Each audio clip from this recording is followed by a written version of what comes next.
Edertasuna barruan darama Bergarak. Lehen kolpean baino ederragoa baita oskolaren atzean. Hirigintza modernoak altxorra ezkutatzen du barruan. Estilo arkitektoniko ugariko eraikin berezi eta bikainez osatutako multzoa da Bergara.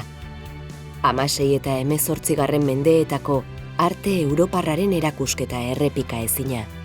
Erdigunean, udaletxeko plaza, hari loturik eta garai bateko elizaren boterearen adierazle, San Pedro eliza. Errenazimentuko artelana da San Pedro. Eta pertsonaia historiko garrantzitsuen sorleku da Olaso dorrea.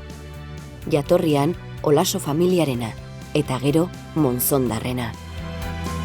Europako erdialdeko arkitektura koinatza utzi du Bergaran. Hortxe, plazan nagusi, jauregi etxea.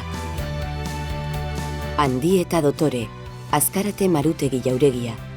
Hiri arkitektura zibilaren adibide bikainetako bat.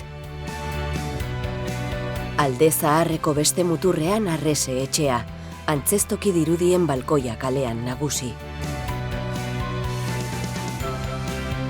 19. mendeko lorategi ederrak atontzen du Errekalde jauregia, Xabier Maria Muniberen Peñafloridako kondearen bizilekua. Ezina ahaztu Artekalea, Erdi Aroan kale garrantzitsuena, eta kalean barrena Erdi Arotik aro modernorako transizioa irudikatzen etxe errenazentista. Ezagutu ezkutuko Bergara, harrituko zaituen aire zabaleko museo bat.